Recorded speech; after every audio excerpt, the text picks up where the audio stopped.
and welcome to the Bullcast Podcast. I'm Katie Pickler, and with me is my good old friend, Court Winsett. Bah humbug. Well, there's the jingle bell to cheer you up. Opening bell, that is. So, we're excited to have you guys back. We are in December, so of course it's all jolly and fun right now. Yeah, Katie's jolly and fun. I can already see how this episode's going to go. Katie's going to be like a little perky, cute, sweet little Cindy Lou Who over there, and I'm going to be Scrooge over here. Ugh.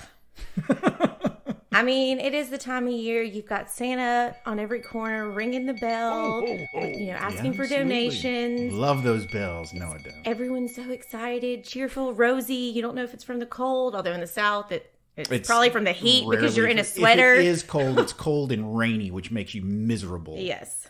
So, yeah, great. Christmas time again. And, it's a capper on a year, right? But for the sake of the podcast, I will act like it's wonderful and cheerful, and we'll talk about the fact that this is the season of giving. It is. It's the season of giving. It's giving to your friends and family. We talked about holiday stress last time.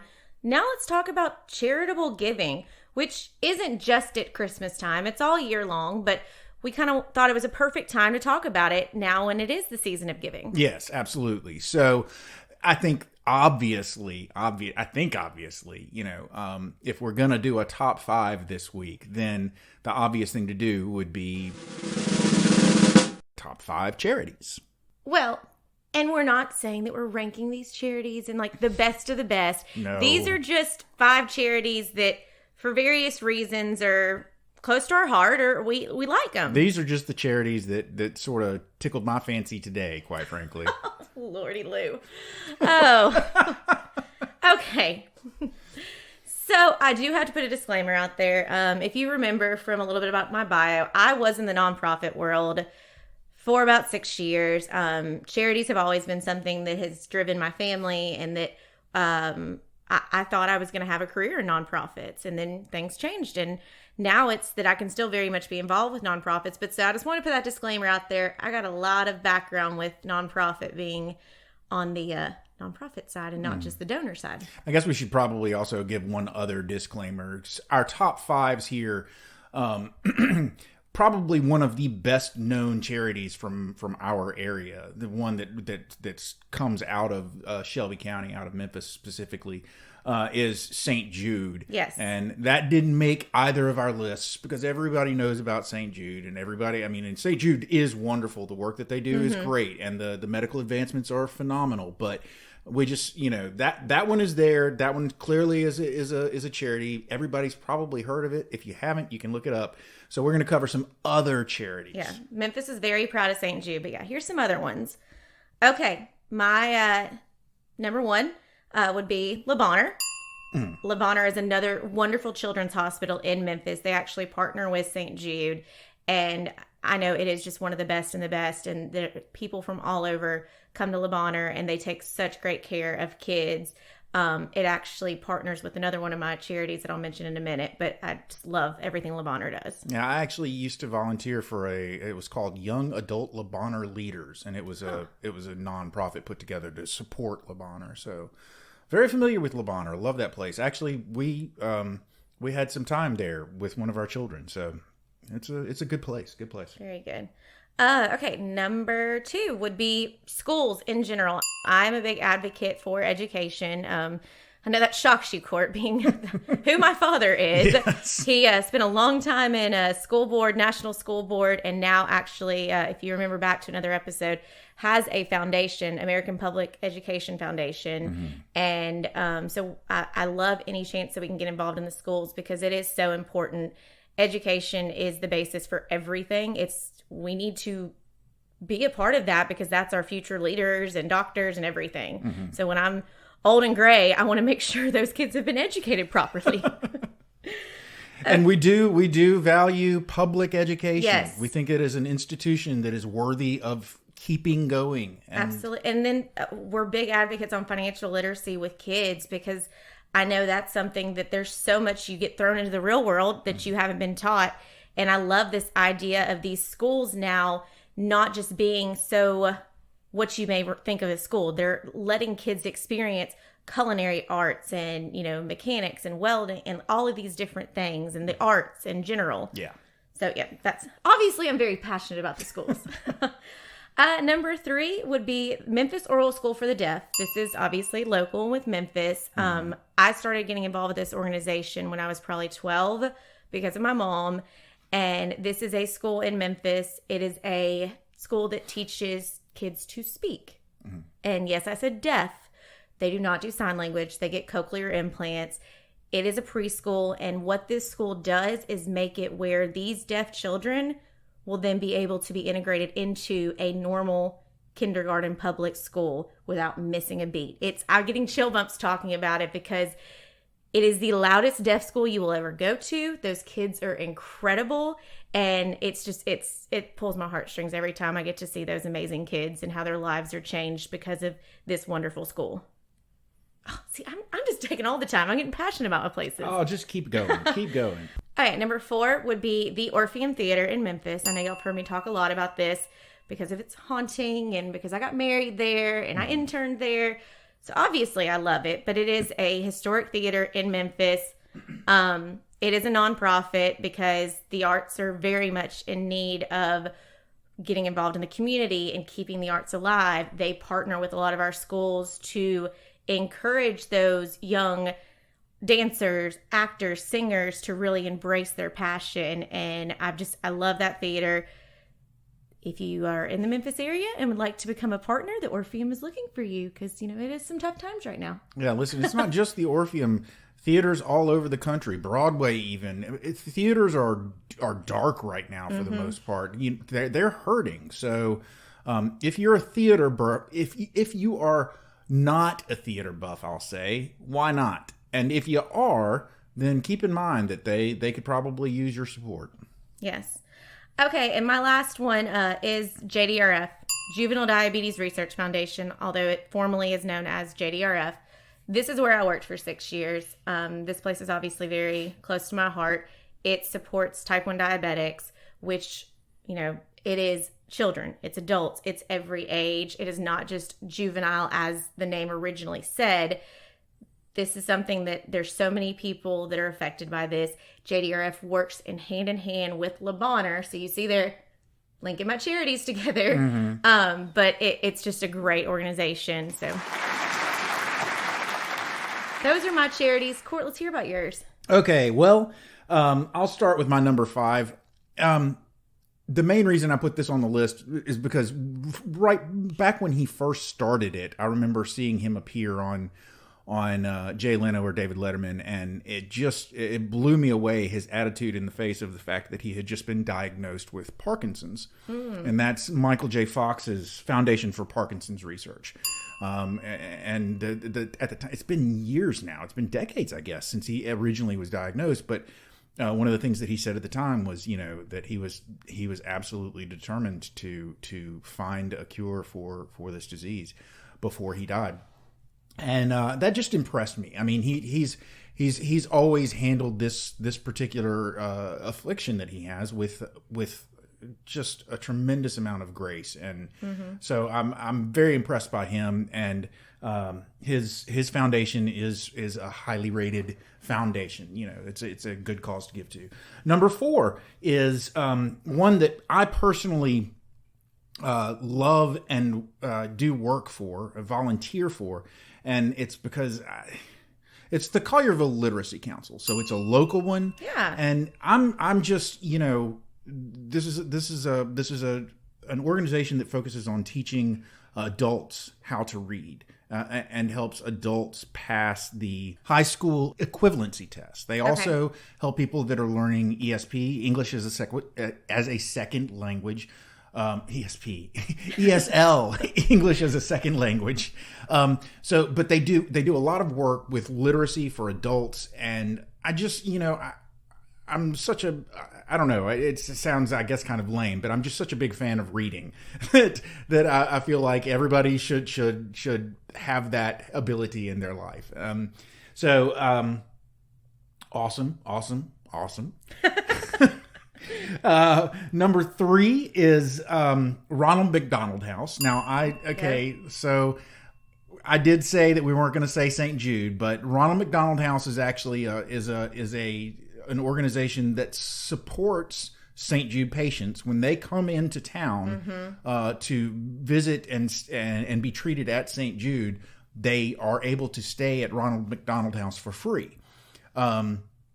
And it's a really nice place that families can stay together. So you come in and you stay at Ronald McDonald House. It's not like you're just getting a hotel room and you're all cramped up, because obviously these are kids. They're coming in from all over the country, all over the world. They have to probably bringing siblings with them. Yeah, parents. So they need their space, and they could be staying for an extended period of time. And so Ronald McDonald House offers them a place to stay. So, when you pull through the drive-thru at McDonald's and you used to pay with cash, you probably don't pay with cash anymore. You probably pay with a credit card now, but you used to pay with cash, and you would get change back and you would dump it in that little thing underneath the window. Yeah, the Ronald McDonald House. That went to support Ronald McDonald House. Number 2. I mean, okay, so this one's a little bit obvious, so it's a little bit on the nose, but I like animals. So American Humane Society is a big one for me, because I just, they do work with animals. Your dog has a Facebook, so yes, we know you love animals. That's true. We'll have to put that in the show notes. Follow Court's dog. That is true. Finally, something that you may or may not have picked up on is a big deal to me. It's people helping people that suffer from anxiety and or depression. And so one of the so important right now, especially like we said in previous episode, seasonal affective disorder right now is a big thing. The holidays are always a big thing, and anxiety and depression loom large in my life, among my friends. So it's always something that is on my mind. And the Anxiety and Depression Association of America is a great charitable organization that helps educate America about anxiety and depression and get knowledge out there, but also obviously advocates for the treatment and research of anxiety and depression. That's awesome. I did not know about that. Yeah. So that's my list. That's my 5 through 1. And why don't we move into the meat and potatoes? So obviously there are thousands, tons of different charities out there. And I do want to preface that we are making this is December. And this is during 2020 when things are a little crazy right now. And no. We've been trying to not let people know that we're recording during 2020. Nobody wants to hear that. I know, but I do have to put the disclaimer out there, because we are going to talk about charitable giving at any time of year. But specifically right now, because, yes, Virginia, there will be no Santa this year. What are you talking about? There will be, for the first time in 159 years, Macy's. They already took away our parade. Mm-hmm. They're not going to have a Santa in Macy's. First time in 159 years. So no Miracle on 34th Street this year. Edmund Gwynn, who played Kris Kringle, he's rolling over in his grave right now. 2020. Exactly. So... reason I'm telling you this is that it's kind of turning into this season the year of the Scrooge or the Grinch. Yes. And I will happily play that part. So much has been lost this year, so much turmoil, so much craziness, and charities are very much hurting. And so I kind of wanted to put that out there as we're talking about this as, a whole at any time, but we are going to mention about charities and how they are hurting. Mm-hmm. So why do we get involved with charities?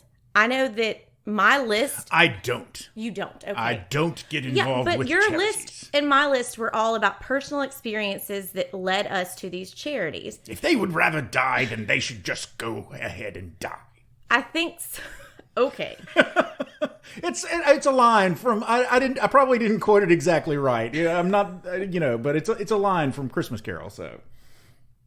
So with my background in nonprofit world, I think the biggest thing is we get involved with charities from different aspects, whether we work at a great place that supports charitable giving and we find out about these wonderful places, whether we have a best friend or a child or a relative that gets diagnosed with something and then we become aware of a charity.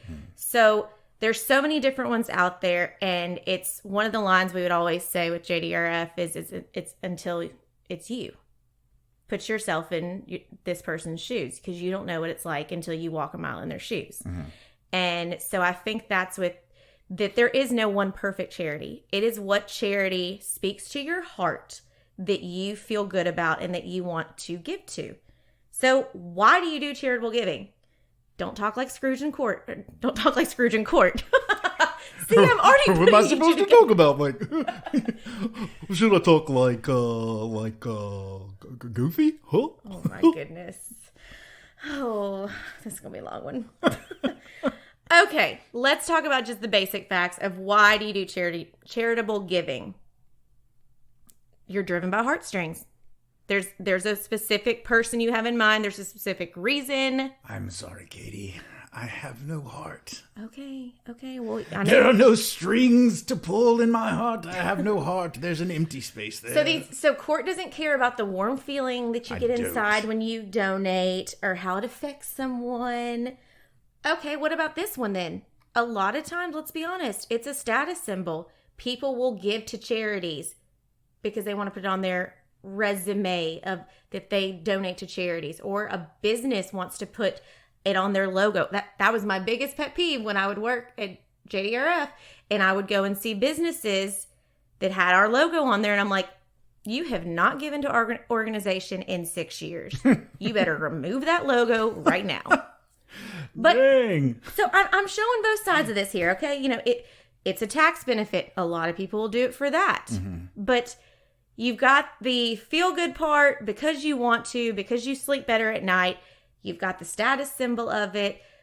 And, I mean, people just do it because it makes them look good in front of somebody. Yeah.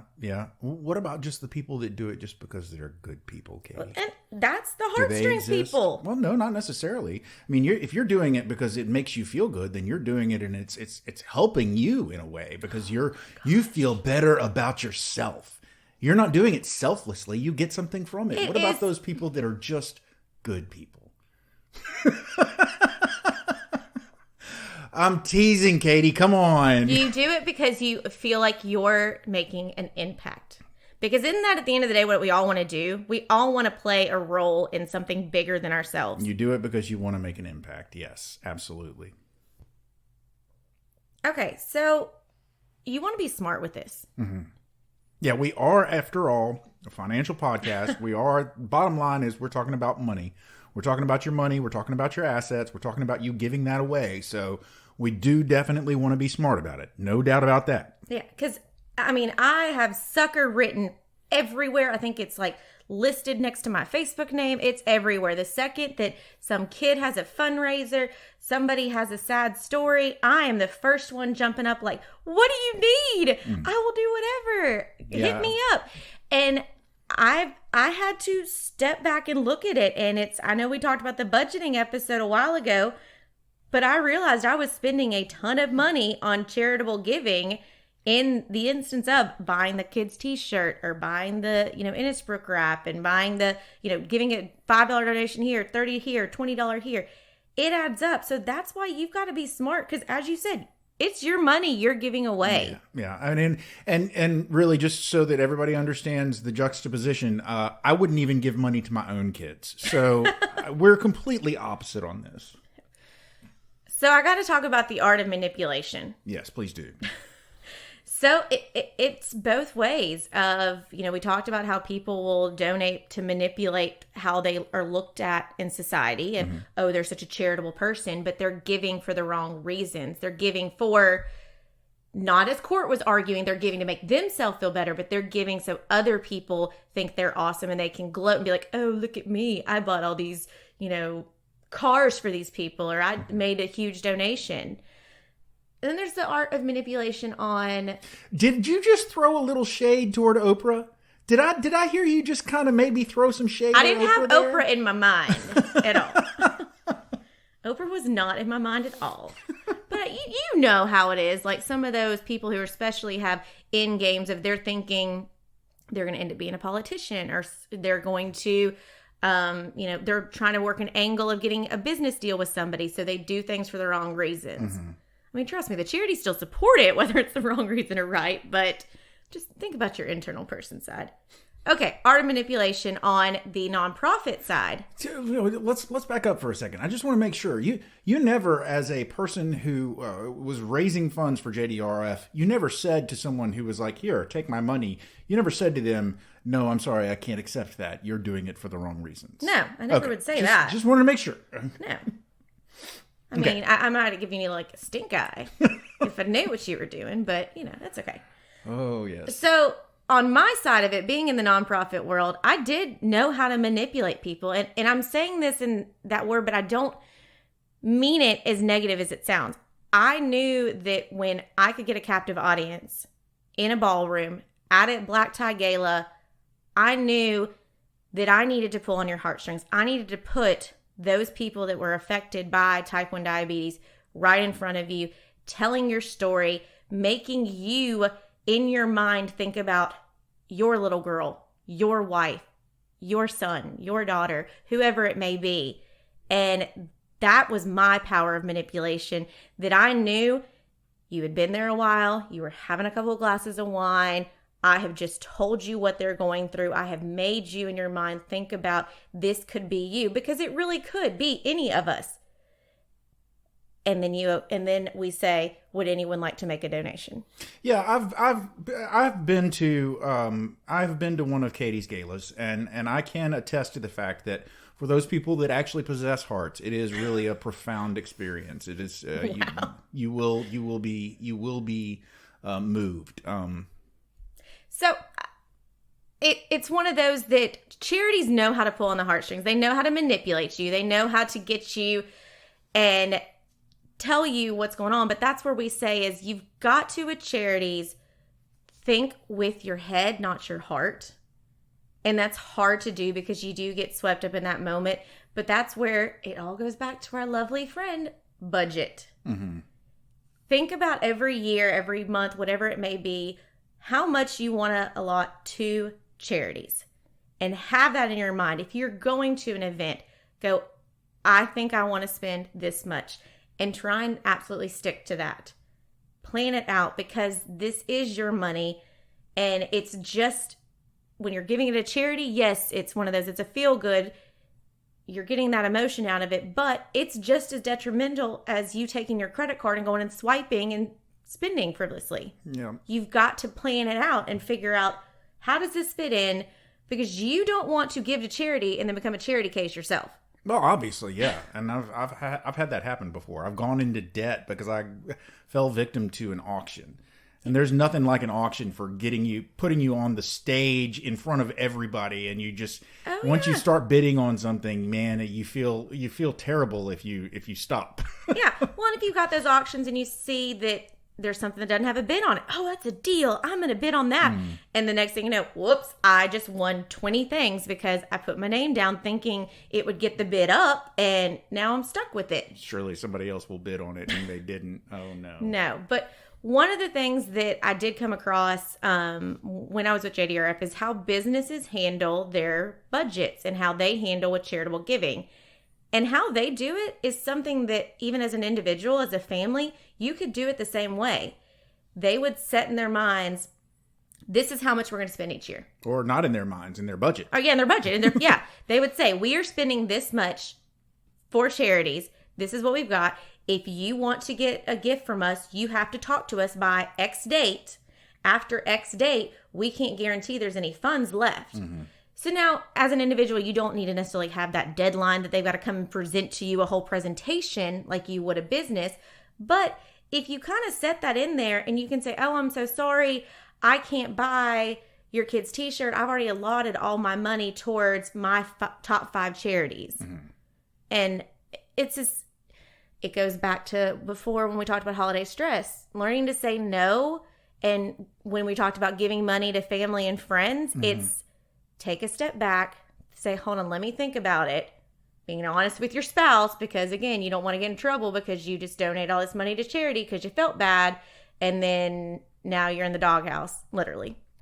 But you like dogs, Court, so I do. You're fine I love with dogs. I've never been a fan of dog houses, but I do love dogs. But so it's one of those, even if you feel like, oh, I'm not rich, I don't think I will be giving a lot to charity, still put a little bit in there as a budget if you think you may at some point, because you'd rather go ahead and budget it out and not spend that money than to not have it in your budget. Yeah. Okay. So even if it's not in your budget, even if you don't have the money to give, you can give of other things. You can give of your time, obviously. And this is a great way to get involved in your community. If you want to get involved in your local community, your city or your town, wherever you live, then one way you can do that is find the local nonprofit organizations that need volunteers and volunteer for them. Time is just as needed by them as money is. Absolutely. So and that gets you involved with a nonprofit. That gets you to know other people in your community that care about the same things as you. And then next thing you know, you're getting invited to be on the board of some other nonprofit, and you're getting involved, and you're just getting out there. You're getting to know people. You're becoming an advocate for that nonprofit. Yeah, absolutely. Yeah, I mean, it's volunteering time, donation of items. It's one of those that a lot of times I know that because of what's going on in the world, my chapter that I was a part of, JDRF in Memphis, is having to close their chapter here and becoming a statewide. And so their office that they had, all of the items in there, the desk, the conference room table, everything, a lot of it was donated from people. And so that's another way that, if you're refurbishing your house, changing things up, you can always reach out to a nonprofit. Now, obviously, it's kind of like with donating to the food bank and stuff like that. Don't give them stuff that is gross or expired. Give them stuff that you feel like someone else can use. Mm-hmm. But yeah, that's something you can do. Even cars. You can donate cars to nonprofits. Absolutely. No question about it. It's also, look, for instance, one of the things I said time, but also, the 3 T's, time, talent, treasure. Mm-hmm. You can volunteer for some unskilled thing that they need someone to do, like stand and take tickets at an event or something like that. But if you have got, especially if you've got a specific skill that is valuable, you can donate that. I help nonprofits with legal documents all the time. And Cameron, I know, has done a lot of help with nonprofits with marketing and creating graphics and documents. Yeah. So what do you got? What do you got that you can possibly offer? They will take pretty much anything. Yeah, absolutely. And so when you're figuring out your nonprofits, you've got to make sure you've done your research and that it is a legit nonprofit. It is somebody that is putting the money in the right places. That was one of our biggest things with JDRF. And I know with Le Bonheur and St. Jude, it's all about where the money's going and making sure people understand that. Because just as there's a lot of great nonprofits, there's a lot of bad, shady ones that the money is not going where it's supposed to be. So do your research. I'm sure there's tons of places out there that show that they have their proper licensing, that they're putting the money the correct places, that you can even ask that nonprofit before you make a donation to prove to you what the money's going towards. Well, they talk about the percentage of donated funds that go to research, or the percentage of donated funds that go to what.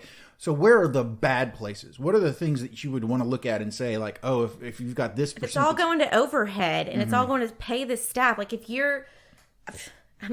Nonprofit world is something that there should not be people working there that are getting rich. It should be these people who are selfless, giving of their time and caring. And most nonprofits are very little staff and mostly driven by volunteers.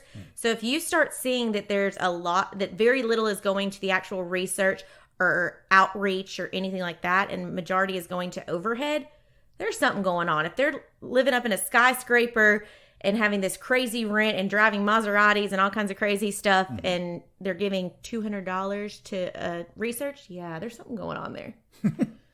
And also take advantage of matching gifts. If you do know that your employer will match charitable gifts, then look at that. If they've got matching gift campaigns, take advantage of that. But at the end of it, you've got to come up with your financial strategy. And if you need to call somebody like us, we've got a wheelhouse here. We've got legal, we've got tax, we've got financial advisor. Well, because when you talk about giving, we've said, okay, your money, your time, your talent, whatever. But when you're talking about giving of assets, there are so many different vehicles, so many different ways that you can give. There's the most obvious. You can write a check. You can give somebody some cash. But there are many other vehicles, many other ways that you can give your assets to a charitable organization. Some people might even be blown away by the number of options that they have in terms of gifting. Yeah. It's not just that you have to write that check today. Right. And so, I mean, the first thing is definitely there is tax benefits for sure when you give a charitable gift. And with it being towards the end of the year, that's something you may have a conversation with your CPA and your financial advisor and figure out what's going to be your best option. But you've got different options with even your retirement funds. If you're 72, you can make a donation. Yeah, as long as you are of an age that you are qualified to withdraw from your retirement fund, then you are also of an age where you can qualify to donate from your retirement fund directly to a charity. And that amount that you have donated, they get the amount. They're great. And you could, for instance, if you are a person who takes an RMD every year, a required minimum distribution. I was about to call you on jargon. It's been a while since we did that. A required minimum distribution from your IRA, which basically means, okay, you've reached the age of 72. You are now required to start drawing that money in your IRA out on a yearly basis. If you want to make a donation from your IRA directly to a charity, then you can take that required minimum distribution, treat that donation to the charity as your RMD. It doesn't affect your income, so it doesn't show up to you as income. So it's not part of your income. You don't have to pay income taxes on it. And you've satisfied the requirements of your IRA, your retirement account. You've satisfied your need to give to a charity. You've covered all of your bases. That is one option. Yeah. Now, you've got varying levels of tax deductibility depending on which vehicle you use to donate. For instance, you get to take a large tax deduction if you donate cash, and it's not going to be the same if you donate other items or donate in other ways. So do make sure that you check with your tax professional to make sure that you're doing the appropriate thing as far as that's concerned. So you, our valued listener, you are probably sitting there right now thinking to yourself, what? I've been sitting through all of this and you're not even going to talk about the whole tax thing with charitable giving? Okay, so neither Katie nor I are actually tax professionals, but we do have a sister firm, Pickler Accounting Advisors. And there is going to be an article from Pickler Accounting Advisors about the tax advantages of charitable giving. Yes, they will explain it all in detail. Yes. And so we will have a link for that article in our show notes. And also you can go to their website, PicklerAccountingAdvisors.com. That's advisors with an O, not an E, and find out about the tax stuff. But I don't want to get too deep into that because that's not our area of expertise. That's not mine and Katie's area of expertise. So, Court, I feel like you're pretty well versed on this subject. What about with wills, and could I leave a charity in my will? Oh yes. So charitable planning. This gives somebody the option if they want to support a charity, if there's a charity that they want to support, but they feel like right now they cannot let go of their assets. There are so many different options that you have for ways that you can support an organization later on. You can put the organization in your will. You can. There are some organizations that have annuities, charitable annuities, where you can give a lump sum to an annuity and take income off of that while you're still alive. But then when you die, the charity gets the remainder of the funds that were in sounds like a win-win situation. Yeah, for sure. Yeah. So you can put it in a charitable remainder trust. So this would be something where you're managing it, or your trustee is managing the funds, and you're living off of the income while you're still alive. And then when you pass away, the beneficiary, whoever the charity is, gets the money from your trust. And you can set it up so that it gets it in a lump sum, or you can set it up so that it gets payments on a yearly basis. Because it's a trust, you can absolutely set it up and customize the way the charity receives that donation that you've made any way you want over time. Based on certain goals. You want the charity to reach certain goals on its own before the trustee pays out that money to the charity. There are just so many different options. Yeah. That's so. I mean, it's almost kind of like how you can set it up with your kids. Like, well, until they become married and have 2 children, they don't get this money. So you can say with charity, until you meet these requirements, you don't get the money. Exactly. Wow. Yeah.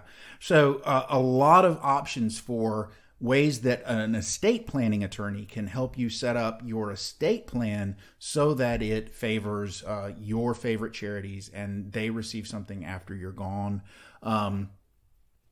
That's absolutely an option. And awesome. I mean, we could probably do a whole episode just on charitable planning. Oh yeah. Well, and it's one of those that, yes, you've got with giving charities, you can do the individual events. You can do an annual gift and have it set up. You can set up monthly gifts with most charities. Most charities, I will tell you, they will work with you to figure out what works with you for them to get money, time, whatever it may be. But there are a lot of options out there. As we mentioned before, it's the tangibles, the life insurance policies, real estate. You can even donate real estate. Mm-hmm. I know locally there's a gentleman who has a lot of real estate in Collierville, and he gifts the land to charities for them to then build their buildings on to run their organizations. Mm. So it's one of those, I think a lot of times we think about charitable giving and we just think opening, as someone Court and I both know, hip national bank, opening your pocket and giving money directly. But there are a lot of other ways. And almost forgot, stocks. Oh, yeah. Oh, well, absolutely. Yeah. Hello. How can we forget about stocks, Court? No. We didn't forget about stocks, David. We did not. But long-term appreciated stocks. Mm-hmm. So that stock that you've held for a long time and you're like, oh, if you were to sell that stock and take the gain for yourself, you're going to pay giant capital gains taxes. Lots of giant. Yeah. Whereas you could take that stock up to a certain percentage of your income. Mm-hmm. You could take an amount of stock up to a certain percentage of your income, and you could donate that to a charity. And you can take what the value of the stock now is as a deduction, mm-hmm. again, up to a certain percentage of your income. You could take the value of the stock now as a deduction. The charity, they can sell the stock and not pay the capital gains tax. You're not hit with the capital gains tax. You get a deduction. Everybody's happy. It's fantastic. It's another way to go. See, what we're hoping this tells you is there's so many win-win situations and there's so many options out there that's where you do make this a financial strategy. If you are interested in doing something, you talk to your accountant, your attorney, your financial advisor. Talk to someone. Come talk to us. We got all 3 here. Yeah. Did you put $10,000 into Apple in 1984? Then if you still have that, if you've hung on to it for all these years, then guess what? You're going to get hit with some capital gains if you sell that stock. Yeah. But if you wanted to unload it, assuming that your estate is so just flush with all kinds of money and stocks and so forth that you want to unload some of it, then that's something that you could go ahead and unload now. Mm-hmm. You don't pay the capital gains on it.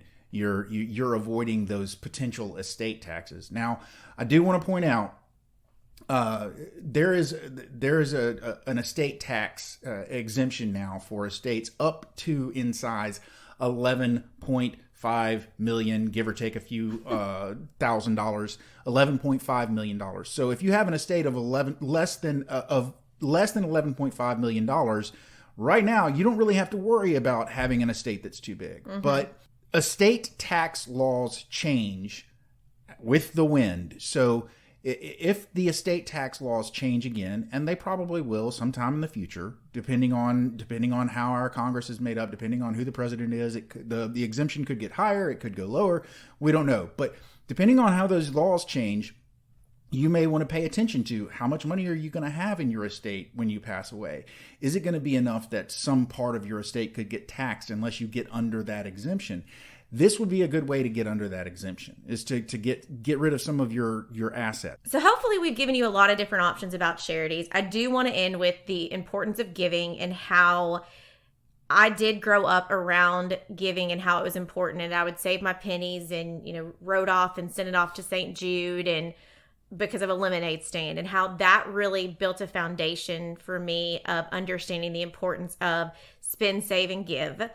And that it's always good to give to charities. It makes, I know, Court, you don't have a heart. We already made that clear. Mm-hmm. But it does make people feel better about themselves. It makes everyone feel different. It makes everybody feel like they're having an impact on the world. And the biggest thing is, if you are passionate about a charity, then tell people about it. Be an advocate.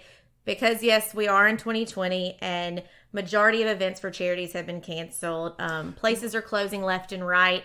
And charities really need us more than ever. I did happen to see some article that said, charities are booming right now. I don't know what charities those are that's booming, because I know locally in the Memphis area, I keep hearing, and maybe it's because I'm still very connected with the nonprofit world, I keep hearing of people losing jobs left and right and chapters having to close. And let me give you one little snippet here of, so with JDRF, obviously that's the one I know really well because I was there. Having the chapter in Memphis, having the chapter in Nashville, having the chapter in East Tennessee. Mm-hmm. While some may see, it's more efficient just to have one in Nashville and have a person work in Memphis and a person in East Tennessee. Okay, so that's what it is now. Let me tell you what that means. You have now lost all of that camaraderie, all of that support that all these local Memphis people and East Tennessee people were getting by having all of these events, by having support groups, by having all of that. Yes, there can be volunteers that can drive these, but now there's not the staff or the location for them to come together. Mm-hmm. So charities are hurting right now. If you were touched by a charity, consider giving to them, but remember, keep it in your budget. I mean, do consider the fact that a lot of the fundraisers that I've been involved with all the charities locally, they've been events, they've been galas, they've been things that people attend, and mm-hmm. right now you can't attend things. You can't have gatherings of 200 people that are all willing to give money to be able to dress up and go buy things. Mm-hmm. You have all of these charities that maybe their biggest single fundraiser, they had to cancel this year. Yeah. And again, so I know we've said it already. We don't like to talk about this stuff, the specific things that are going on this year that are making it really tough on all of the people. But this episode, we do want to point out, 2020, COVID, all of the things that are going on. Charities are hurting. You're maybe not your national ones. Maybe your big ones are doing fine. Maybe St. Jude is doing fine. Mm-hmm. But your local nonprofit organizations could very well be struggling right now. Yeah. So keep that in mind. I think we have talked about this a lot. Are you ready to bullseye this up? Oh, let's bullseye it. Katie, what's your bullseye? Don't become a charity case giving to charity. Well, there you go, ladies and gentlemen. No. That's a bullseye. That is a summary of summaries. That is concise. It is perfect. Don't become a charity case giving to charity. But seriously, it's make it important. If giving is important to you, build it into your budget so you can be smart with it. As much as you're going to want to think with your heart, make sure you realize and you think with your brain that this is your hard-earned money. This is money that you're choosing to give to someone less fortunate or something you believe in, but it is money that you're taking away from your emergency fund, your vacation fund, your family. So just really be smart about it. And yes, have emotions in it because that's so important because you could be affected by this one day. But use your brain. Use your brain. I would say that I'm I don't have a brain, but it's Scarecrow that doesn't have a brain. I don't have a heart. That's the Tin Man. Tin Man. Yeah. Okay. So, if I only had a brain. Contrary to the fact that I am lacking of a heart, I will say Katie is saying, if you're gonna give, don't go broke giving. I'm gonna say, but do give. Mm-hmm. Charitable gifts are important. Charitable gifts are important, especially this year, but they're important every year. They are also a benefit to you. There are ways that you can give to a charitable organization and benefit yourself with tax deductions, making yourself feel better, making yourself look better to the crowd. Whatever the benefit is to you, there is benefit to you. There's obviously a benefit to the charity. So do give. Have a heart if you can. If you can't give anyway, if you can't have a heart, give anyway. But do give. Just be careful about it. Bullseye. Well, I know I started this off with telling you about the sad news about Macy's and not having a Santa, but I think that I might have a mission to try and get that Grinch over there named Court to make his heart grow. And check out our Instagram, because you may or may not be seeing Macy's new Santa. Portland wins it. You won't. I can guarantee you will not. But Katie, you have fun trying to get me into that Santa costume. I think I can get enough of our listeners to chime in on why you need to dress up as Santa. I do not. Although I do have to point out that I think it's quite obvious to the listeners right now that you're pointing out the fact that I've gained weight over the last few months. Oh, I was not going there. So you're saying I'm big now, huh? Oh, goodness Okay. gracious. Go ahead and wrap this up. Whoa. Katie, that was the closing bell. Ladies and gentlemen, you've made it to the end of yet another Bullcast podcast. If you enjoyed what you've heard and you have not already subscribed, then please go to your favorite subscription service and subscribe. You can leave us a comment if you like. We do read the comments, and we will try and respond either on the air or, in some other way. Also, if you'd like to talk to us a little bit more directly, you can go to our website. That's bullcastpodcast.com. You can comment there. You can also give us suggestions for episodes, for topics that you would like to hear. You can find out a little bit about me and Katie. If you'd like to see great pictures of us on Instagram, then you can... Court is Santa. You can check out our Instagram handle. That's at Bullcast Podcast. And you want to just interact with us, talk back and forth. We can talk some smack. On Twitter, that's at Bullcast Podcast as well. And finally, if you want to just find out more information about us than you ever wanted to know, and information about our team, the great team that we have at Pickler Wealth Advisors, and more information about our boss, David Pickler, then please feel free to go to our company's website, picklerwealthadvisors.com. That is, as always, advisors with an O, not an E. So, ladies and gentlemen, you feel like you've got enough to be going on with? I feel like I've given you enough to be going on with. So for now, I'm Court. I'm Katie. And we are done.